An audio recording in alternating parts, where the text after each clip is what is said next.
Sekarang bicara tentang ulama dan kiai, saudara. Mari kita lihat, saudara. Jauh sebelum penjajah Belanda datang, Jepang datang. Jauh sebelum Indonesia lahir. Jauh sebelum NKRI ada. Jauh sebelum Pancasila dikenal orang. Jauh, saudara, sebelum Bhinneka Tunggal itu dikenal orang. Saudara, ulama-ulama sudah datang ke Indonesia menyebarkan Islam. Bagaimana kerajaan Singosari, kerajaan Majapahit, saudara, semua berubah menjadi kerajaan-kerajaan Islam. Apakah itu kerajaan Mataram atau itu kerajaan Demak dan lain sebagainya, saudara. Itu perjuangan ulama. Para habaib datang ke negeri ini bersama para ulama menyebarkan Islam, saudara. Termasuk di masjid yang kita ada pada malam hari ini, yaitu Sunan Ampel, Raden Rahmatullah, saudara, yang dulu diundang oleh Prabu Brawijaya, saudara, untuk apa? Untuk mengobati penyakit masyarakat yang ada di wilayah Jawa Timur. Saat itu Prabu Brawijaya, saudara, sebagai Raja Mojopahit, kewalahan.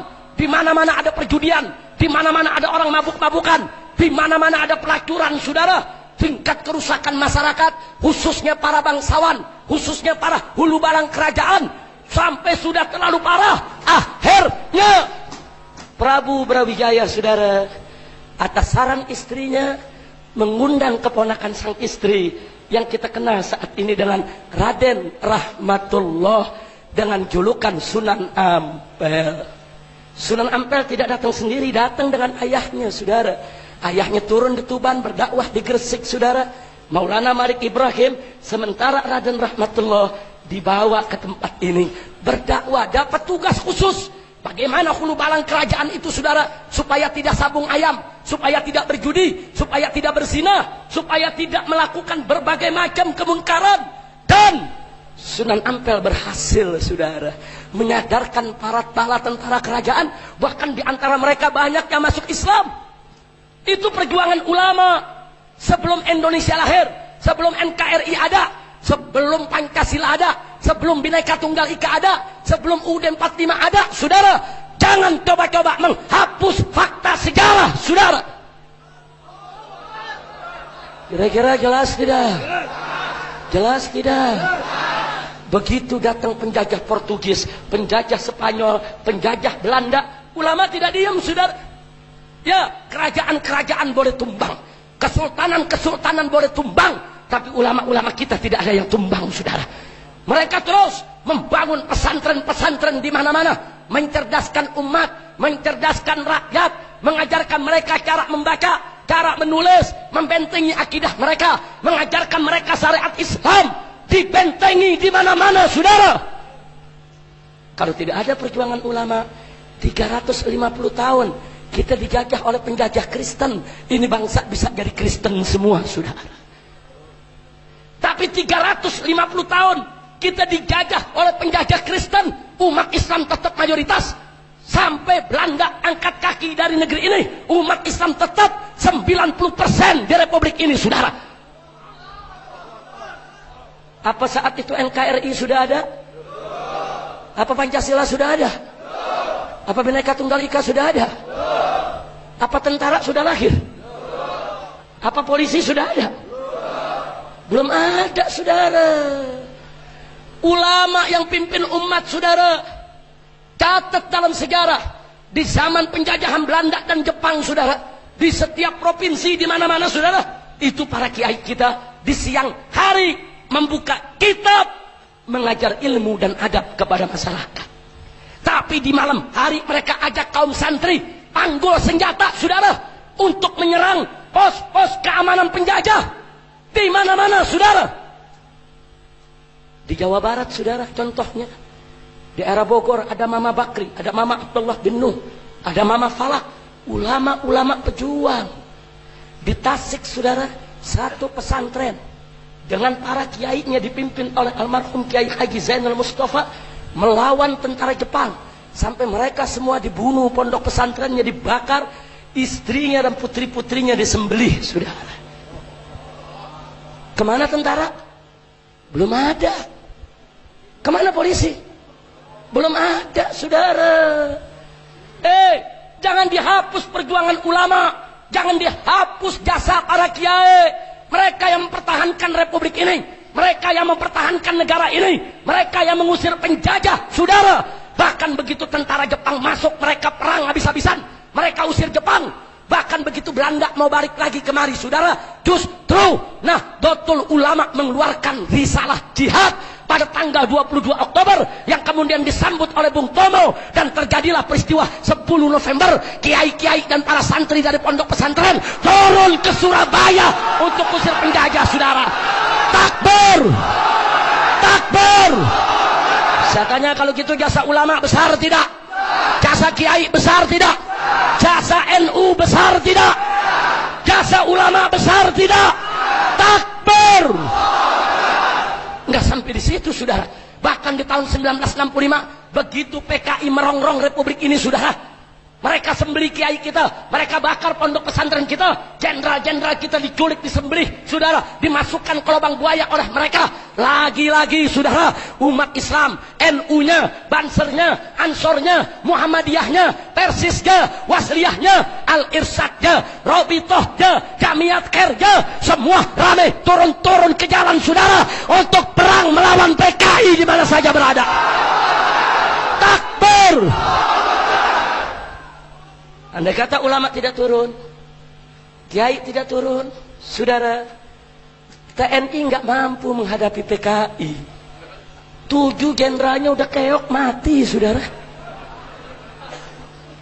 Jangan lupa, TNI udah kocar-kacir, polisi kocar-kacir.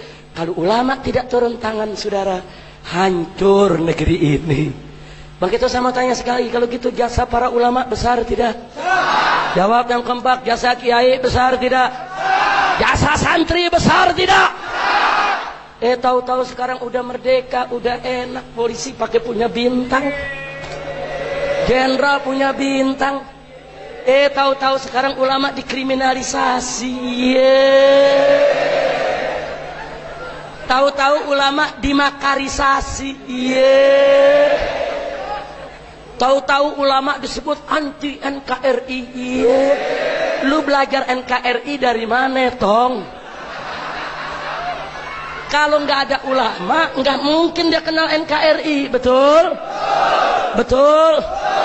Saudara, tolong catat, itu kata NKRI itu perjuangan ulama, itu perjuangan Masyumi, saudara. Perjuangan Masyumi pada saat negeri kita menjadi RIS, Republik Indonesia Serikat. NU-nya, Muhammadiyahnya gabung di Masyumi, saudara. Kemudian sama-sama mereka berjuang di konstituante, saudara, di parlemen. Akhirnya diajukan oleh Pak Nasir, saudara, yang ketika itu terkenal Bapak Muhammad Nasir, saudara. Beliau ajukan mosi integral, akhirnya diterima oleh seluruh anggota parlemen. Mulai saat itu Republik Indonesia Serikat bubar dan berganti menjadi Negara Kesatuan Republik Indonesia, NKRI. Berarti jasa siapa? Jasa siapa? Jasa siapa? Dulu kita nggak ada tentara, nggak ada polisi. Dulu adanya Laskar Hizbullah, laskar, saudara, laskar Islam yang ada, saudara. NU punya laskarnya, ada Ansornya, ada Bansernya, saudara. Muhammadiyah juga punya laskarnya. Mereka bergabung menjadi Laskar Hizbullah. Kemudian laskar-laskar ini digabung menjadi TKR, saudara, Tentara Keamanan Rakyat. Kemudian berubah lagi menjadi TRI, Tentara Rakyat Indonesia. Dan sekarang berubah menjadi TNI, Tentara Nasional Indonesia. Siapa yang bangun? Yang bangun seorang ustadz dari Madrasah Ibtidaiyah di Yogyakarta, namanya Sudirman. Subhanallah, ternyata Jenderal Sudirman itu siapa? Ustadz. Ustadz Ibtidaiyahnya aja bisa bikin tentara, apalagi kiai, ya saudara. Kira-kira jelas tidak? Jadi tentara polisi jangan kurang ajar sama kiai, kualat. Betul? Kira-kira jelas tidak? Tentara dan polisi harus bersama habaib, harus bersama ulama, harus bersama kiai. menjaga NKRI, menjaga Pancasila, menjaga UUD 45, menggandang kebangkitan PKI, dan hancurkan saudara siapa saja yang ingin menghancurkan Indonesia. Betul? Takbir. Maka itu saya tanya sekali lagi, kalau gitu jasa ulama besar tidak? Besar tidak? Besar tidak? Jadi kalau saat ini ulama dibilang anti NKRI, kurang ajar tidak? Ulama dibilang anti Pancasila, kurang ajar tidak? Ulama dibilang anti Bhinneka Tunggal Ika, kurang ajar tidak? Mana tuh orangnya? Kira-kira jelas gak? Ini kira-kira yang saya sampaikan malam ini jelas gak? Paham semua? Yang udah paham boleh pulang. Udah malam. Paham belum? Belum, gagal paham ente. Masya Allah, mudah-mudahan semua paham. Saya sengaja saudara, saya sampaikan ini. Saya nggak terima kalau ulama dimarginalkan. Saya tidak terima kalau kiai dimarginalkan, saudara. 10 tahun terakhir ini, saudara, sakit hati kita, saudara. Ulama dihina-hina, ulama dicela-cela oleh kaum liberal, oleh kaum sekuler. Ulama dibilang ketinggalan zaman, ulama dibilang saudara ortodok, ulama dibilang konservatif, selalu dihina, selalu dilecehkan, saudara. Bahkan, saudara, mereka sebarkan isu dan fitnah. Apa mereka bilang? Umat Islam sudah tidak tunduk kepada ulama. Ulama sekarang sudah tidak dihormati oleh umat Islam. Ulama sekarang sudah tidak punya pengaruh. Ulama sekarang ini, saudara, udah nggak dihargai oleh umat Islam. Dan berapa banyak umat Islam yang terpengaruh dengan fitnah semacam itu, saudara? Betul? Nggak sampai di situ, saudara. Bahkan mereka fitnah. Ulama sekarang udah nggak mungkin bisa satukan umat. Umat Islam nggak mungkin bisa bersatu. Terlalu banyak organisasinya, terlalu banyak partai politiknya, terlalu banyak ormasnya, terlalu banyak majelisnya. Mana mungkin mereka bisa bersatu, dan mana mungkin ulama bisa menyatukan mereka. Dihina, dilecehkan, direndahkan, saudara. Dan ulama cuma dijadikan sekrup, saudara. Kalau ada ribut-ribut, ulama dipanggil, disuruh jadi belangwer, saudara. Suruh padamkan itu api kebakaran, saudara. Betul? Betul? Betul? Tapi alhamdulillah, dengan aksi 212 ada pertolongan Allah. Maka itu tadi, saudara, kalau kita bersatu, Allah tolong kita. Yang kita nggak bisa kerjain, Allah yang selesaikan, saudara. Mari kita lihat. Begitu di mana-mana sudah mengatakan nggak mungkin umat Islam bisa bersatu, nggak mungkin umat Islam ini, saudara, begitu banyak kelompoknya, mustahil bersatu. Dengan izin Allah, dengan kuasa Allah, saudara, Allah berikan minhatun ilahiyah. Melalui aksi 212, hampir 8 juta umat Islam dari berbagai macam aliran, berbagai macam mazhab pemikiran, saudara, berbagai macam ormas, berbagai macam partai, mereka turun untuk tujuan yang sama ke Jakarta, saudara.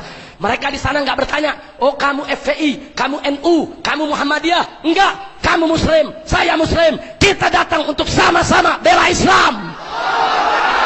Takbir. Indah tidak? Sekarang saya tanya, ternyata umat Islam bisa bersatu tidak? Jawab yang kompak, ternyata bisa bersatu tidak? Bisa bersatu tidak? Anugerah siapa? Karunia siapa? Pertolongan siapa? Takbir. Siapa yang menyatukan hati kita? Siapa yang maha menyatukan? Siapa yang maha besar? Siapa yang maha agung? Takbir. Sallu ala